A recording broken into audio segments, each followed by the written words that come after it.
প্রতিনিধি বৈঠক ও কঠোর কর্মসূচি ঘোষণা করবে কোটা বিরোধী শিক্ষার্থীরা। আদালতের আদেশ মেনে সবাইকে ঘরে ফেরার আহ্বান আইনমন্ত্রী। টানা বৃষ্টিতে আবারও বন্যা পরিস্থিতির অবনতি, প্লাবিত হয়েছে নতুন নতুন এলাকা, উঁচু স্থানে আশ্রয়ের খোঁজে বানভাসীরা। এবং বৃষ্টি বন্য শিক্ষার্থীদের আন্দোলনের অজুহাতে লাগামহীন নিত্যপণ্যের বাজার বেড়েছে, পেঁয়াজ মরিচ সহ সব ধরনের শাকসবজির দাম।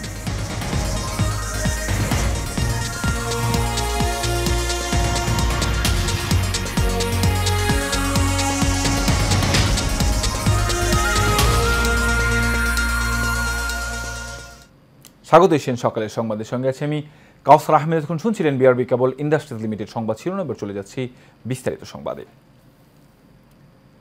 সরকারি চাকরিতে সকল গ্রেডে অযৌক্তিক ও বৈষম্যমূলক কোটা বাতিলের এক দফা দাবিতে আজ প্রতিনিধি বৈঠক ও কঠোর কর্মসূচি ঘোষণা করবে কোটা বিরোধী আন্দোলনকারী শিক্ষার্থীরা। সন্ধ্যা 6টায় সংবাদ সম্মেলনের মাধ্যমে এই কর্মসূচি ঘোষণা করা হবে। বাংলা ব্লকেডের চতুর্থ দিনে বাধা ও পুলিশি হামলার বিচারের দাবিতে আয়োজিত বিক্ষোভ মিছিল ও সমাবেশে এই কর্মসূচি ঘোষণা করেন আন্দোলনের অন্যতম সমন্বয়ক আবু বাকের মজুমদার। এর আগে ঢাকা বিশ্ববিদ্যালয়ের কেন্দ্রীয় গ্রন্থাগারের সামনে থেকে গতকাল এই কর্মসূচি শুরু হয়ে ক্যাম্পাসে গুরুত্বপূর্ণ স্থান প্রদক্ষিণ করে শাহবাগে এসে অবস্থান গ্রহণ করে। এ সময় ঢাকা কলেজ সহ অন্যান্য প্রতিষ্ঠানের শিক্ষার্থীরা যোগদান করেন। ঢাকা ছাড়াও একই দেশের বিভিন্ন শিক্ষা প্রতিষ্ঠানে বিক্ষোভ করেন শিক্ষার্থীরা। এর সাথে আমাদের পরবর্তী কর্মসূচি সকল বিশ্ববিদ্যালয়। আইনমন্ত্রী অ্যাডভোকেট আনিসুল হক বলেছেন, যারা বাংলাদেশের স্বাধীনতা বিরোধী ও বঙ্গবন্ধুকে সপরিবারে হত্যা করেছিল কোটা আন্দোলনের সেই প্রেতাত্মারা ষড়যন্ত্রে লিপ্ত হয়েছে। এ সময় তিনি কোটা আন্দোলন নিয়ে সর্বোচ্চ আদালতের আদেশ মেনে শিক্ষার্থীদের ঘরে ফিরে যাওয়ার আহ্বান জানান। গতকাল ব্রাহ্মণবাড়িয়া আখাউড় রেল স্টেশনের সাংবাদিকদের প্রশ্নের জবাবে এসব কথা বলেন আইনমন্ত্রী। আশা প্রকাশ করেন, জনগণের অসুবিধা হোক, জনগণ দুঃখ কষ্ট ভোগ করুক, এমন কর্মকাণ্ড শিক্ষার্থীরা পরিহার করবেন। কোটা সংস্কার আন্দোলনকারীরা ঘরে ফিরে না গেলে সরকারের পক্ষ থেকে কোনো ব্যবস্থা নেওয়া হবে কিনা এমন প্রশ্নের জবাবে আইনমন্ত্রী বলেন, জনগণের জানমাল রক্ষা করা ও তাদের সুবিধা অসুবিধা দেখা সরকার দায়িত্ব। সেখানে যদি কেউ ব্যত্যয় ঘটে, সরকার তখন আইন মোতাবেক ব্যবস্থা নিতে হবে।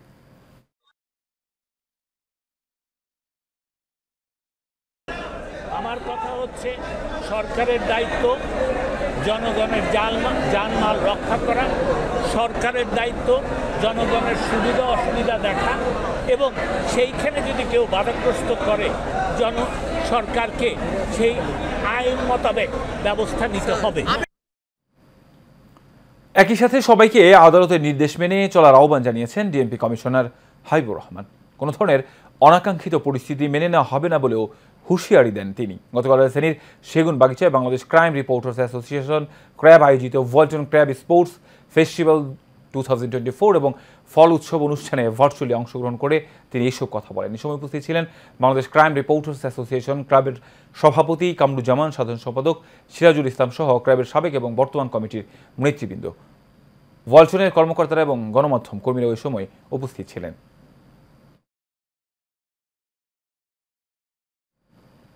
এবার অন্যান্য প্রসঙ্গ। টানা বৃষ্টিতে দেশের বন্যা পরিস্থিতির আবারও অবনতি হয়েছে। পানি ঢুকে প্লাবিত হচ্ছে নতুন নতুন এলাকা।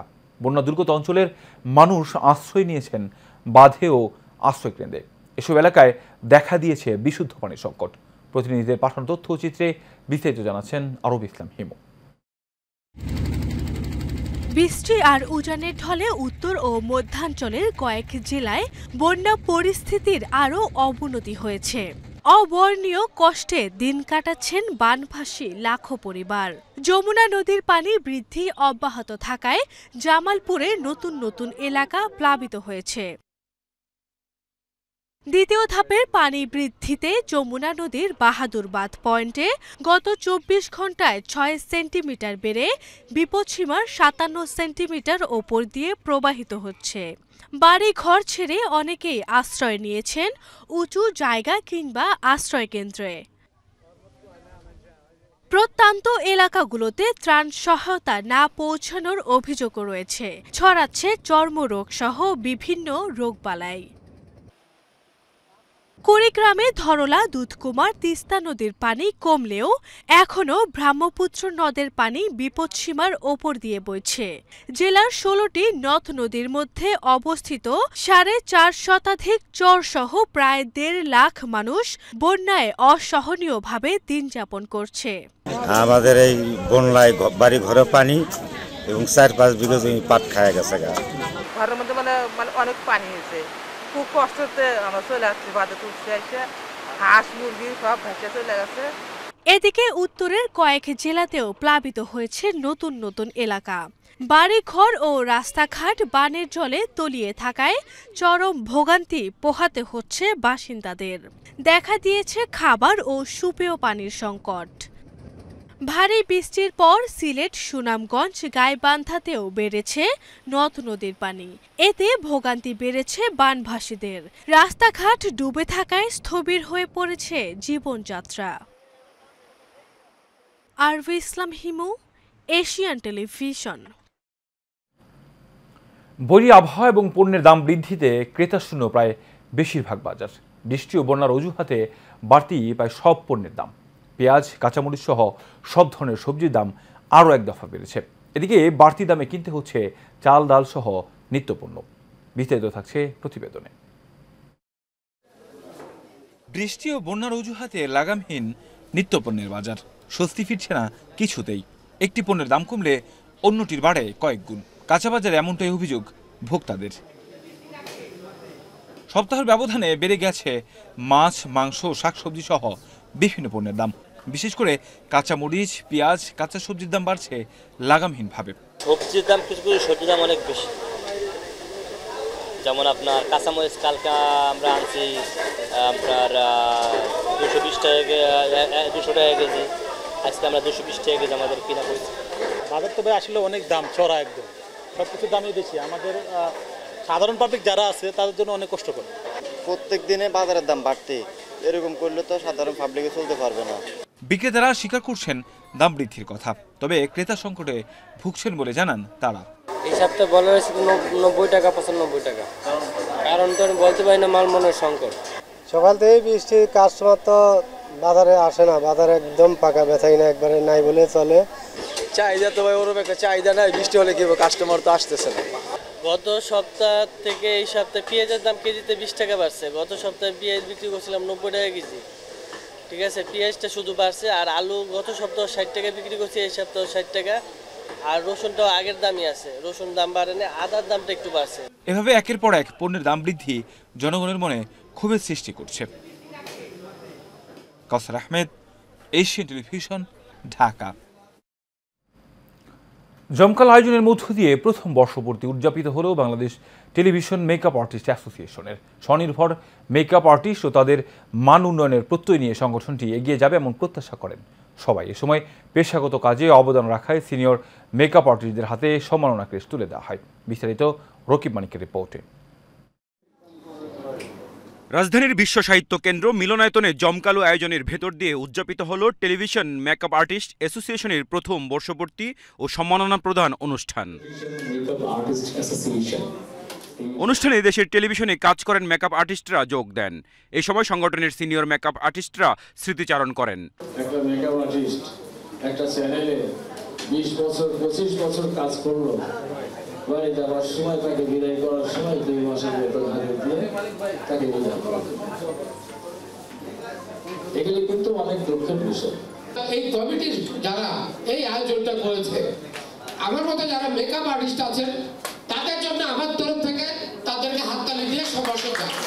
সংগঠনের সভাপতি সাজ্জাদ হোসেন ও সাধারণ সম্পাদক আসলাম বলেন, মেকআপ আর্টিস্ট একটি শিল্প, এর কোনো স্বীকৃতি নেই, এমনকি সমাজে তেমন কদরও নেই। তাই নিজেদের অধিকার সংরক্ষণে ঐক্যবদ্ধ হয়ে কাজ করার আহ্বান জানান। সাহায্য সহযোগিতা তিনি আমাদেরকে করবেন। স্কিল ডেভেলপমেন্টের ক্ষেত্রে পার্সোনা আমাদের পাশে সবসময় আছেন এবং থাকবেন। অনুষ্ঠানে উপস্থিত ছিলেন এনবিএর সভাপতি ডাক্তার সাকলাইন রাসেল ও মুমতাহিনা হাসনাত, ঋতুসহ অনেকেই। আপনারা আমাদের অনেক আপন মানুষ, আমরা চেষ্টা করি সবসময় আসলাম ভাই এবং অন্যরা যারা আছেন তাদের সাথে অনেকের সাথে আমরা 1-to-1 কাজ করেছি। রকিব মানিক, এশিয়ান টেলিভিশন, ঢাকা।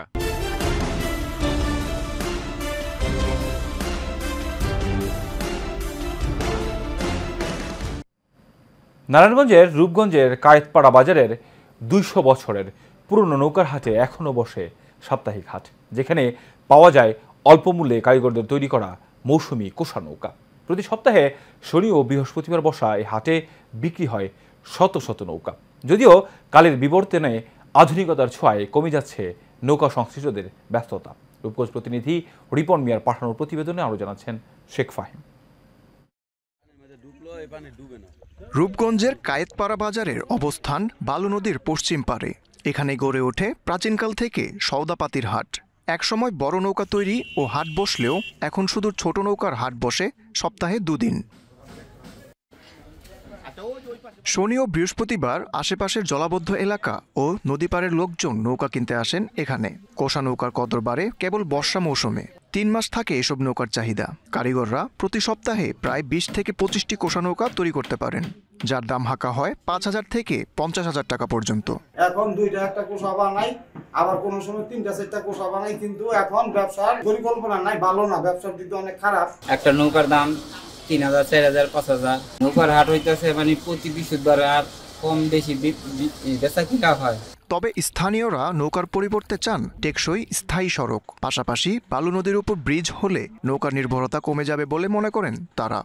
রাস্তাঘাট নাই, 75 নম্বর ওয়ার্ড হইলে কি সিটি কর্পোরেশন নিছে, এই যে ট্যাক্স ধরছে, এই যে হোল্ডিং নাম্বারে আইছে টাকা আইছে, এগুলি দিব কইতে, ময়লা ড্রেন নাই, তারপরে তো আরো ধইরা থিয়ে দিছে।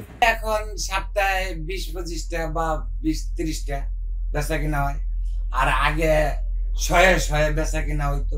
রাজস্ব আদায় হয়, মানে আমার প্রতি বছরেই লস যায়। রাজধানীর খিলগাঁও থানার 75 নং ওয়ার্ডের জলাবদ্ধতার কারণে এখনও টিকে আছে নৌকার হাট, যে হাটের ইতিহাস 200 বছরের। Sheikh Fahim, Asian television. গাজীপুরের কাপাসিয়ায় বাবার দায়ের কূপে স্মৃতি আক্তার নামে এক মেয়ে নিহত হয়েছেন। উপজেলার চাঁদপুর ইউনিয়নের ধরপাড়া গ্রামে কাঁঠাল নিয়ে বিবাদের জেরে এই ঘটনা ঘটে। নিহতের পিতা শরফুদ্দিন অর্ধ ডজন বিয়ে করে বিভিন্ন এলাকায় থাকেন। তার প্রথম স্ত্রীকে দেওয়া জমিতে কাঁঠাল কাটতে গেলে তার সন্তানদের সাথে এ নিয়ে বাকবিতণ্ডা হয়। এক পর্যায়ে মেয়ে স্মৃতিকে দা দিয়ে কোপায় শরফুদ্দিন, এতে ঘটনাস্থলেই তার মৃত্যু হয়। নিহত স্মৃতি 2 সন্তানের মা এবং পার্শ্ববর্তী কালীগঞ্জ উপজেলার জাঙ্গালিয়া ইউনিয়নের দুবুরিয়া গ্রামের সাইফুল ইসলামের স্ত্রী।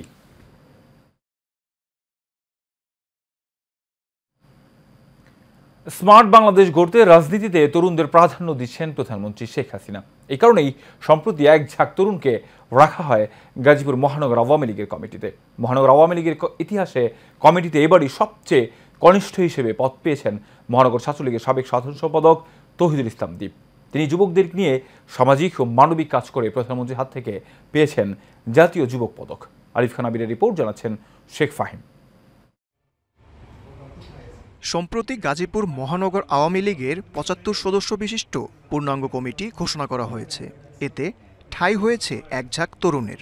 কমিটিতে সবচেয়ে কনিষ্ঠ হিসেবে উপদপ্তর সম্পাদক পদ পেয়েছেন মহানগর ছাত্রলীগের সাবেক সাধারণ সম্পাদক তৌহিদুল ইসলাম দীপ।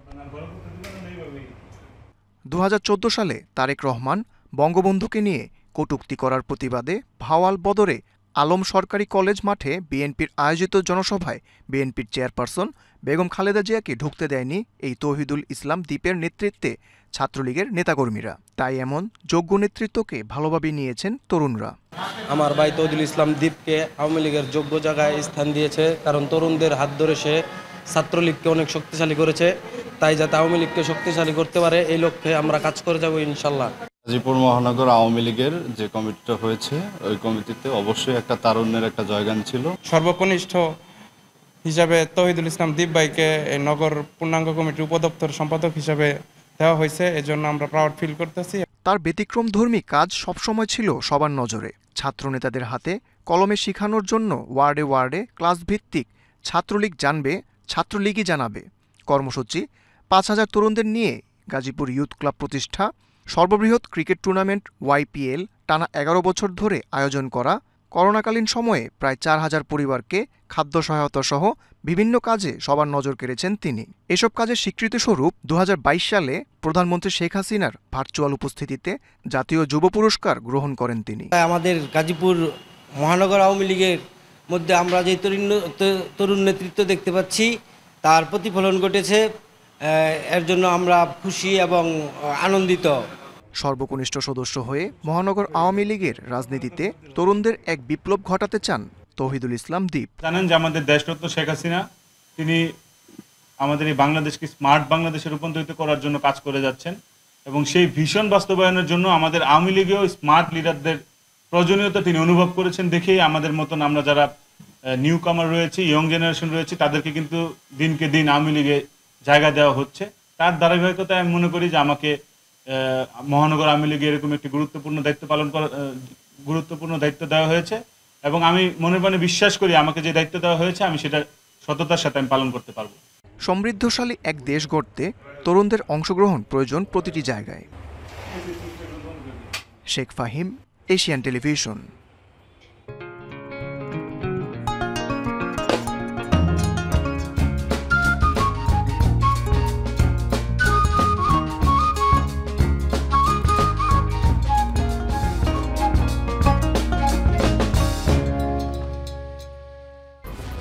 এক্সপার্ট B500 CWR স্বাধীনতার সুবর্ণ জয়ন্তীতে নতুন বাংলাদেশ গড়ার প্রত্যয় HM স্টিল B500 CWR।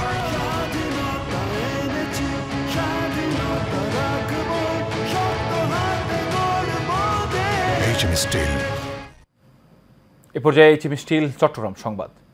চট্টগ্রামে বাংলাদেশের ভবিষ্যৎ রেসারদের প্রতিভা অন্বেষণের জন্য automobile association of Bangladesh Zahur Ahmed Chowdhury স্টেডিয়ামে প্রতিযোগিতার আয়োজন করা হয়েছে। Federation of international G automobile কর্তৃক অনুমোদিত এই সংগঠনের লক্ষ্য বাংলাদেশের রেসারদের আন্তর্জাতিক পর্যায়ে তৈরি করা। এতে প্রধান অতিথি ছিলেন অর্থ প্রতিমন্ত্রী ওয়াসিকা আয়েশা খান, বিশেষ অতিথি ছিলেন কেসি প্রেসিডেন্ট আজমালুল হোসেন, CGKS এর সাধারণ সম্পাদক আজম ও নাসির উদ্দিন।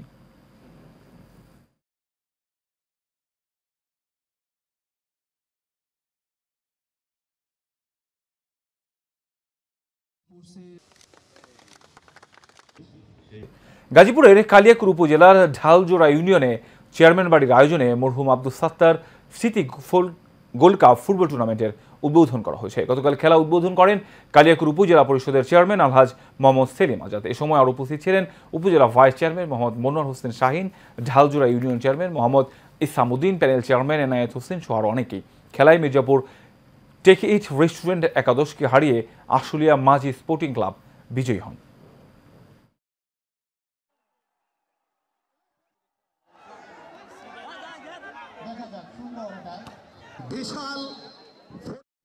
শেষ করবে এশিয়ান সকালের সংবাদের আগে বিআরবি কেবল ইন্ডাস্ট্রি লিমিটেড সংবাদ শিরোনাম জানাবো আরও একবার।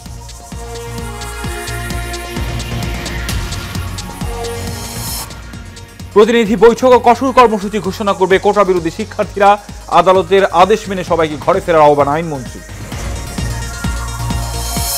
টানা বৃষ্টিতে আবারও বন্যা পরিস্থিতির অবনতি, প্লাবিত হয়েছে নতুন নতুন এলাকা, উঁচু স্থানে আশ্রয়ের খোঁজে বানভাসীরা।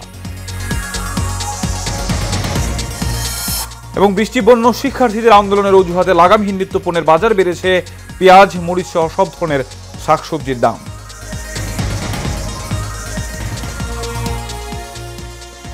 এশিয়ান সকালের সংবাদ এ পর্যন্তই। পরে সংবাদ দেখার আমন্ত্রণ রইল। ধন্যবাদ সবাইকে।